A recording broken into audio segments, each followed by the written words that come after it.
Today on Stories from Real Life with Melvin E. Edwards, we're diving into the world of fluffy coats, tangled curls, and one woman's unexpected journey from doodle owner to product innovator. My guest is Elina Panteleyeva, the founder of Dood Woof, a grooming brand built especially for the unique needs of doodles and curly-coated dogs. If you look, they say I use this brand and it's way cheaper. Why would I switch? And I'm like, okay, well, check out the ingredients and just put them into ChatGPT and see what it says. The thing about Dood Woof is that all the ingredients you can pronounce. And yeah, it's a premium brand, so it just depends on if you care about the ingredients that you put on your dog. Whether you've got a doodle at home or just love a good founder story, this one's for you. Pull up a chair. It's story time with our guest, Elina Panteleyeva. You are listening to Stories from Real Life, a podcast by engaging storytellers for engaged story listeners. Here's your host, author and journalist, Melvin E. Edwards.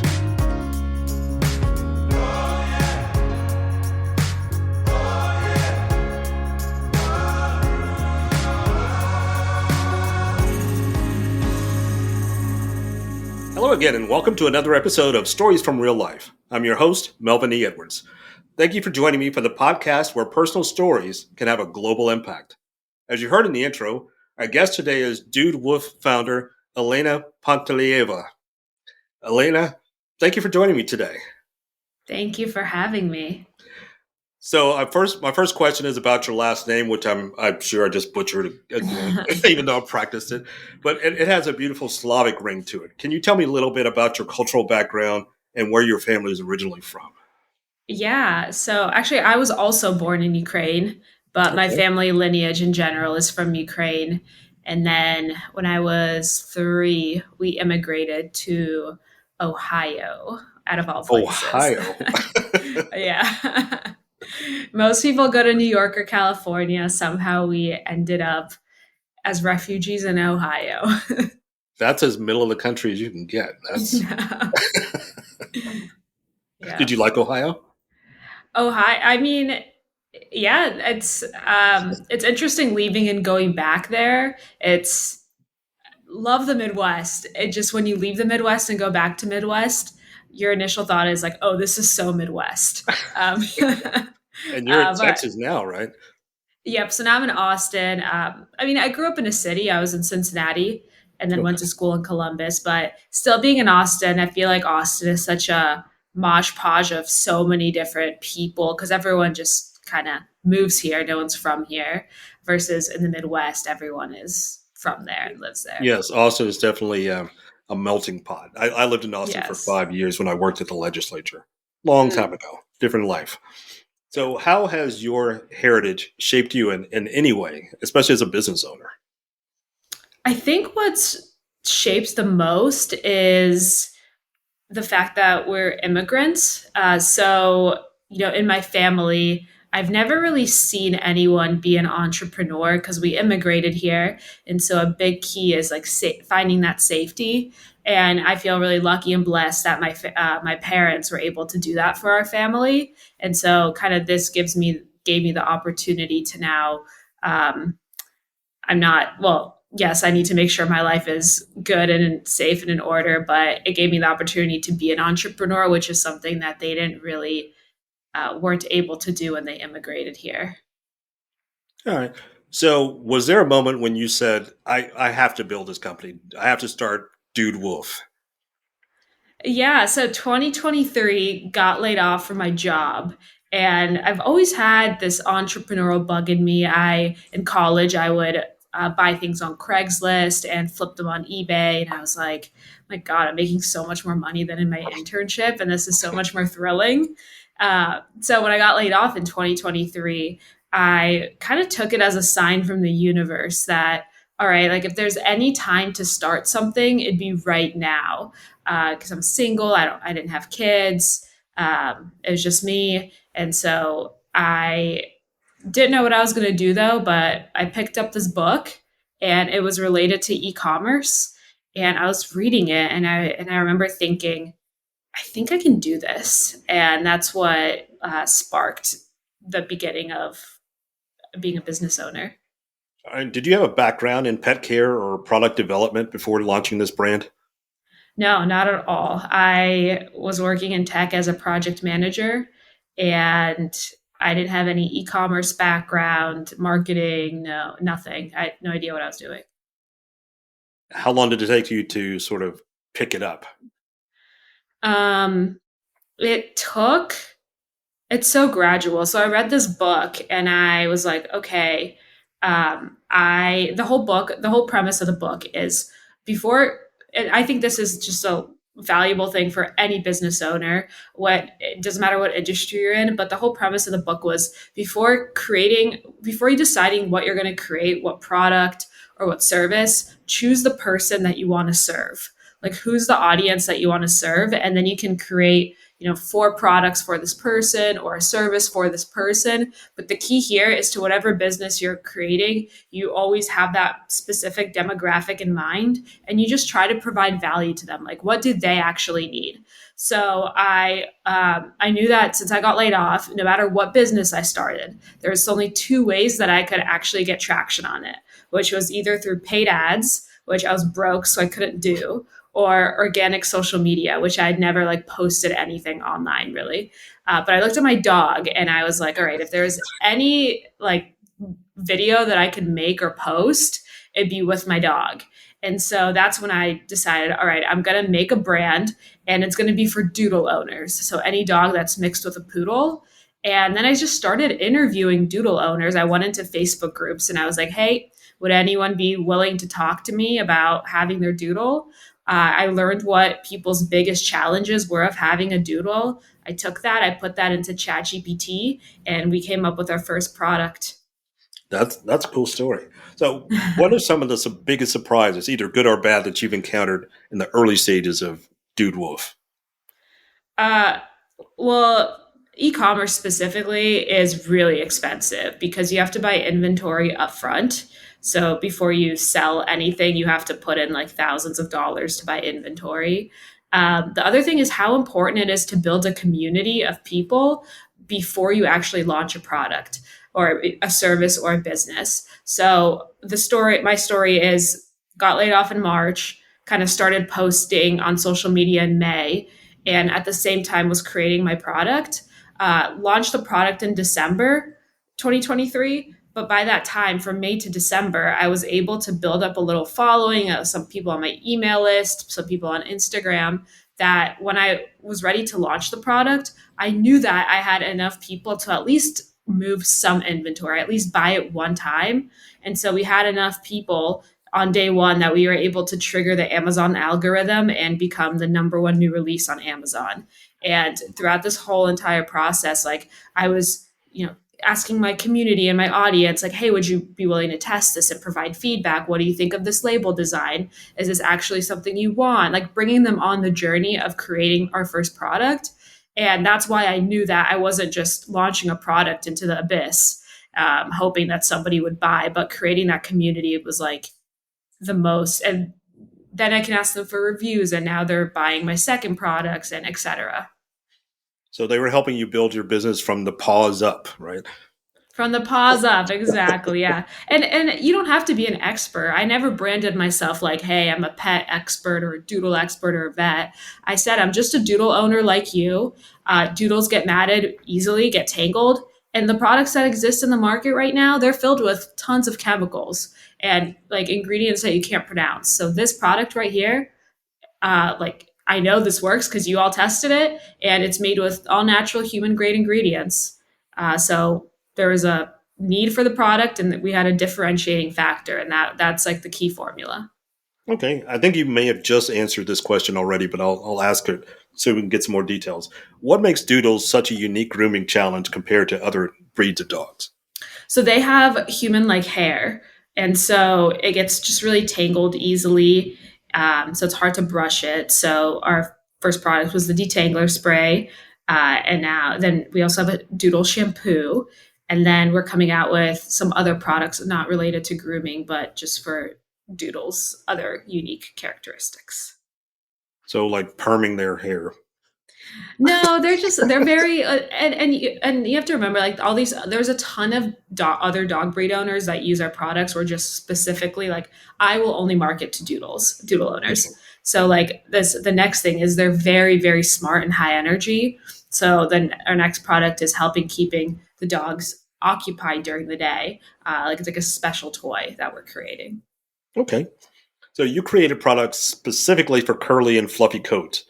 How did you research or test what actually works?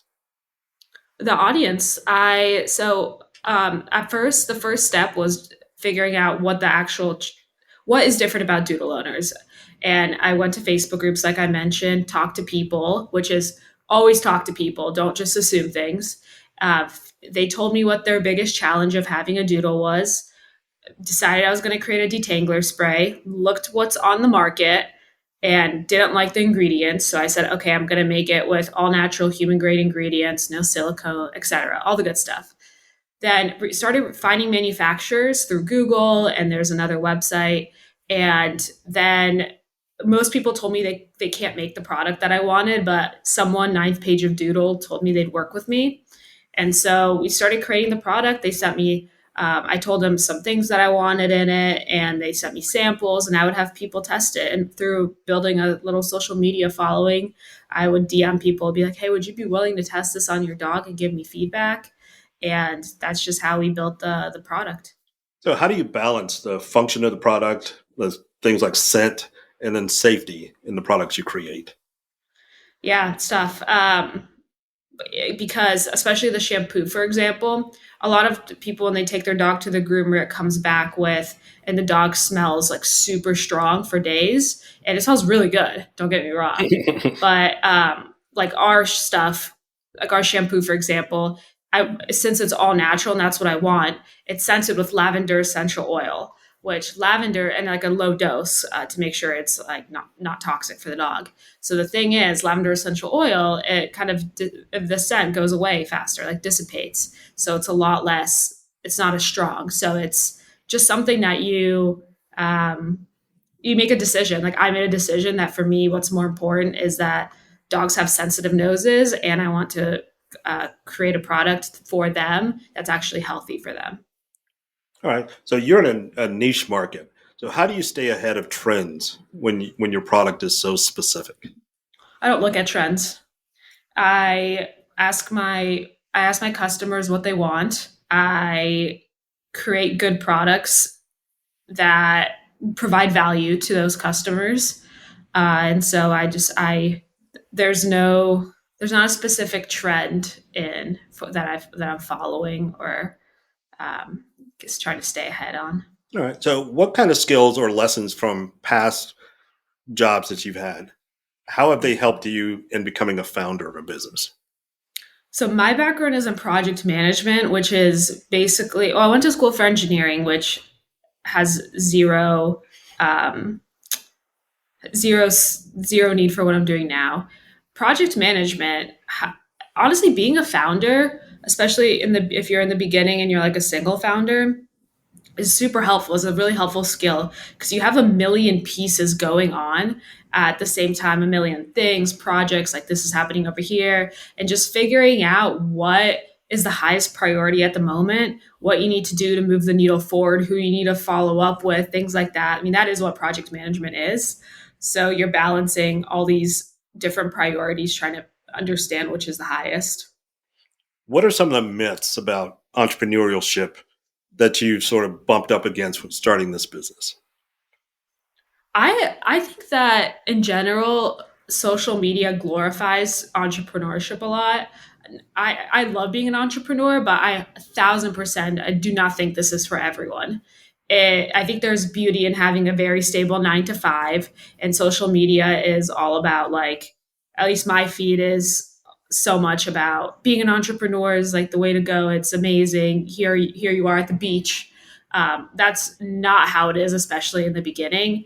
It is very rewarding because this is your baby that you're essentially growing. It's also another benefit is you're not tied to 5% raises. You're completely tied to, like, you could double your salary, you could double your business in a year, 6 months or whatnot. but it's extremely stressful. All your whole living depends on how well your business does. It's a lot of learning. Like, you're not going to know as a founder, you're not going to know, like, it's the best learning experience for better or for worse. And it's the best self-development journey because you have to figure out, what are you actually going to listen to? There's a billion different ways to build a business. Which way are you actually going to go? But it is very fun at the same time. So what's a typical workday look like for you now? It so depends. We've grown Dood Woof, so now I have some like people on my team, which is nice, that take care of a lot of the day to day. I do try to spend a lot of my time like listening to maybe I do not a lot of my time, but I do spend time listening to podcasts and seeing like what, I guess this is a trend I follow, not specifically for Dood Woof, but I'm always learning about what new AI tools there are and thinking about how we can automate certain processes in the business to make it easier for the employees and for me. So that's a big part of what I do. I also do a lot of product development. So right now we're creating that new product. So I was just interviewing engineers who I would like to work on that project. But in general, wake up at 7, and then that's the only constant I have. I have a team meeting with my team at 9 a.m. And then other than that, my day is completely like, sometimes I'm working at 11 p.m. Sometimes I'm working all day. Sometimes it's a little bit more chill. It just, I'm always doing something on the weekend, like work wise. Okay. So your business has grown pretty fast from 0 to 7 figures in a little less than a year and a half, which is pretty impressive. But were there ever any moments when you thought about giving up that were sort of frustrating along the way? Yes. Yes, so many.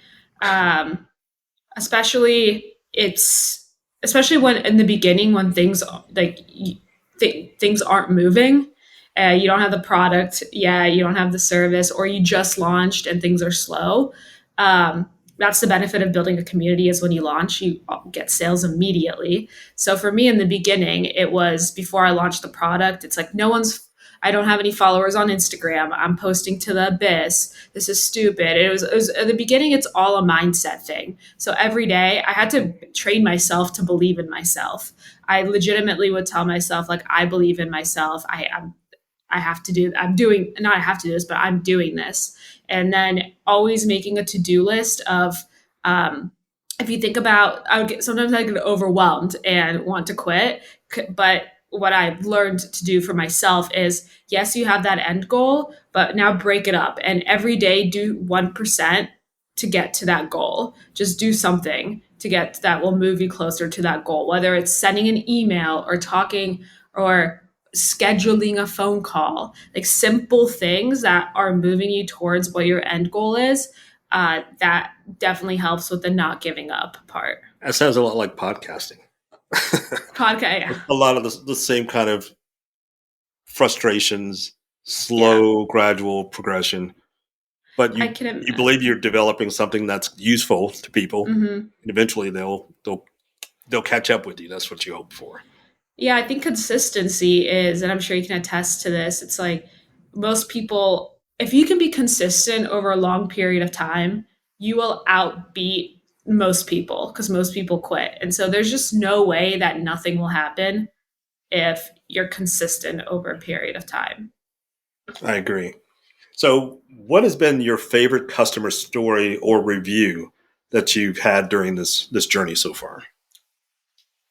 One that comes to mind is this lady and granted, I know I'm not developing world-changing products, but things like this it means a lot to me. So I get an email from this lady and she says she has cancer and she's been laying in bed and she has to take her dog. She had to take her dog to the groomer and she was really stressed because she hasn't been able to get out of bed to brush him before he got to the groomer. So the dog was going to be super matted and like the groomer would have to shave him down and it'd be this whole thing. But she used our detangler spray and she was able to brush through all the tangles and mats in his hair. And she was just so grateful to have that product. And so things like that, you don't need to be creating the next Apple or the next world-changing products, but like even just small things that serve your customer and provide value to them, like that's what it's all about. All right. So, how would you define success for you right now? And then, how do you foresee that success looking 5 years from now? Success for me is freedom. So I the like one of my main value goals, however you want to say it, is having freedom.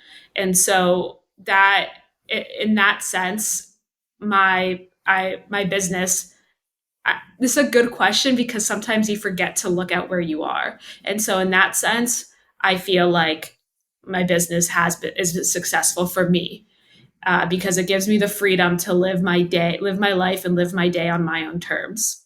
5 years from now, we'll see what happens. I potentially, if I want to exit the company or if I want to acquire another company, and just keep growing it. And also, as long as I'm having fun with the brand, I would like to keep growing it. And so I think my terms will success will change because I was trying to get to a point of security since I was broke.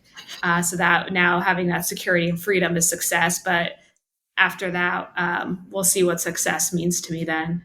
All right. Let's say you were invited to come to a conference of entrepreneurs or dog owners, whatever conference it was. You were invited to come as a speaker. What advice would you give someone who wants to launch a niche brand of any type? What specific advice would you give to them?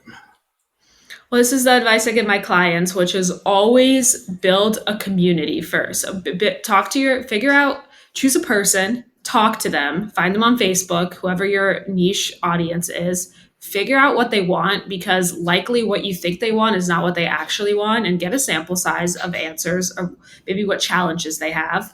And then take those challenges, put it into ChatGPT, and figure out what you can deliver that will provide value for them. And then just start documenting your journey on social media. Maybe it's through a newsletter, maybe it's through email, maybe it's all three. That's getting into more of the tactical piece. But having those people following you and following your journey, people love a story. So if they can follow you from zero to you launching the product, you already have buyers. And that's, if I was to do it again, I would 1,000% do that. Okay. So that sort of leads right into my next question. So if you could go back, let's say 2 years ago, and give yourself one warning and one encouragement, what would they be?